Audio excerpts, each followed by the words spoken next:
making cheese boards. If you know anything about me, if you've followed Events Uncorked for any amount of time, you know I love a good cheese board. I think I do them for every party guide, every menu, anytime we have someone over, but I love a good board. Couple of reasons why. One, it's a great excuse to clean out the fridge and just get rid of some stuff that I need to get rid of. Two, you don't actually have to cook it, you just have to put everything out. And when you're short on time, that's great. Three, people always think they look awesome. People are always impressed by a really great board display. The other thing I love about them is that you can do them for anything. They don't just have to be for meats and cheeses. You can do a brunch board. You can do a board with condiments for a burger bar or a chili bar. You can do a board for anything as long as you're comfortable doing one. So that's the objective of today's video, is to sort of share how I make a board and get you comfortable making boards of your own so you can make them for any occasion, not just necessarily meat and cheese boards. So the first thing that I want to tell you is this. There is no right way or wrong way to make a board. There is no certain items you have to include or not include. It can be whatever it is you want it to be, and it can include whatever it is you want it to include. This is how I make one. So today, what I've done is I pulled, this is a silver tray, round, obviously, probably 12 inches in diameter. We are huge cheese board fans, obviously. This size will be good for my husband and I as an appetizer. In all honesty, this is probably an appropriate size for like 4 to 6 people. But in this house, it's good for 2. So anyways, I've pulled this simply to show you that you don't have to do it on a rectangular board. You don't have to do it on a big table. You can do it on something like a silver tray, and you can do it on anything that you have. You can use a plastic tray from the dollar store if that's what you have. You can use a silver tray like this one. You can use your kitchen island, whatever it is. So I'm gonna start, I have a few items over here today. And again, there are no certain items you have to include.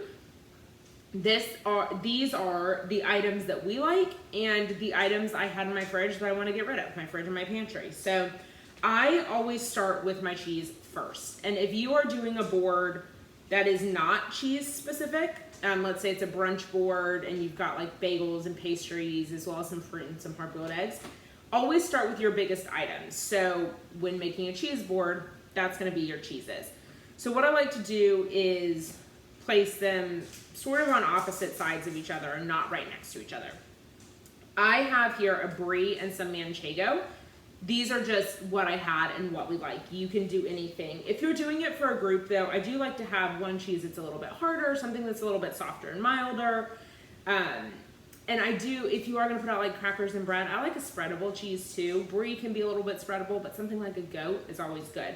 But do whatever your favorite cheeses are. These are just ones that we love. So I've got the brie and I've got the manchego here. And you could slice this as well. I just haven't yet, and I don't wanna fuss with slicing it. So then after you've got your big items placed, you will move to your second largest item or second most prominent item, which in this case is gonna be my meats. So I have here some, I think these are like salami slices. I don't know, my husband loves them. They were in the fridge. And so I am going to put this, I'm gonna put this tray out just as like a little appetizer for us while I'm cooking dinner tonight. So I will then, typically I put this second item just near my main item. So in this case, I'm putting the meats near the cheeses, spreading it out a little bit. I'm gonna hold off on that. I'm gonna switch. This is,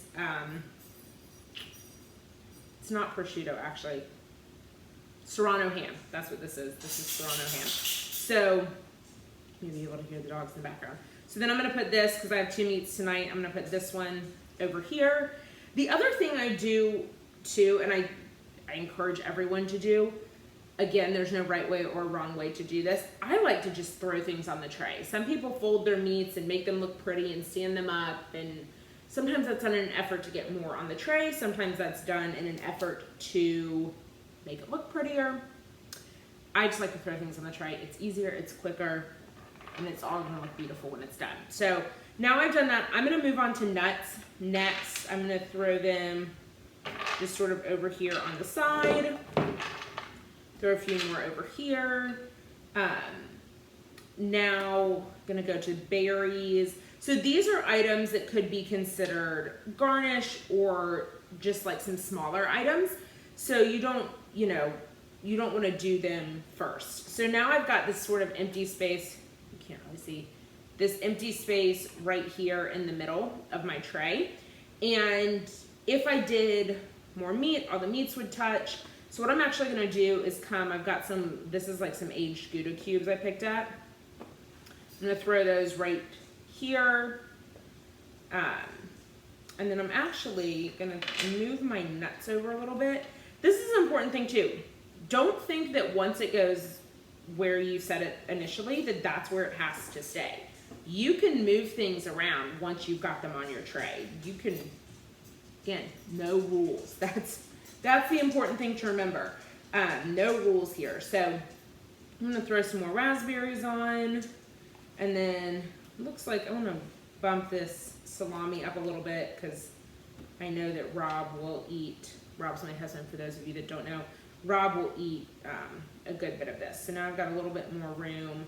And if you had crackers, you could throw some crackers on here as well, and that would take up some space. I don't have any crackers, and you don't have to have them. Don't feel like you have to go out to the store and buy things. And that's an important thing to remember as well when you're having guests over, is you don't have to go out and have every option possible. Use what you have already and clean out your fridge. So now I have some leftover thyme from a recipe I made for dinner last week, I think. But anyways, leftover thyme. So I'm gonna use this as my garnish. The other beautiful thing about it is it adds a nice little pop of color. And I'm just gonna add it where I think I need to fill up some tray space, but two, just add a pop of color to the tray.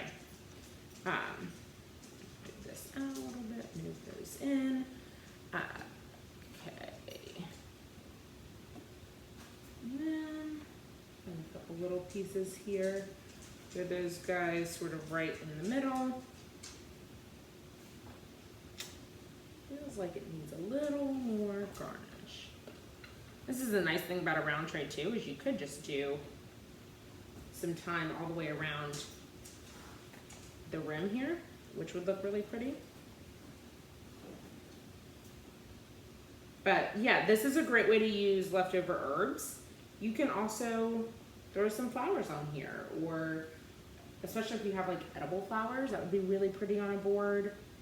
But basic principle, start with your larger items and then move down to your garnishes. So your nuts, your berries, your greenery, that should all be last. So now, here you go. It was that quick and simple. It's a good little board. I've got a brie, some manchego, some little aged Gouda, berries, nuts, a couple of different meats on here, and that's it. And that's all it really takes. So it's quick and simple. And again, don't feel like you have to make it perfect. Don't feel like you have to have every option under the sun. Use what you have and use what you love. Because at the end of the day, if you're making this for guests, if it's left over, you're gonna wrap it up and you're gonna put it in your fridge, and you want to ensure that it's items that you're gonna eat so they don't go to waste. So that's the basics of it.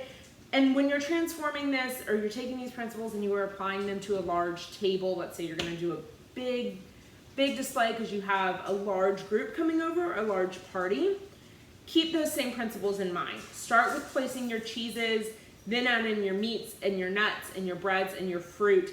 I also love putting dips on a charcuterie display, especially if I'm doing a large one or one for a bigger group of people. Putting dips out there like hummus or spinach dip, pesto even, put your sliced bread out, and all of that stuff will take up space as well. So don't be intimidated to do a big 8-foot display if you want to. And always keep in mind that it doesn't have to be perfect. Really just throwing it on there, it's gonna look beautiful when it's done.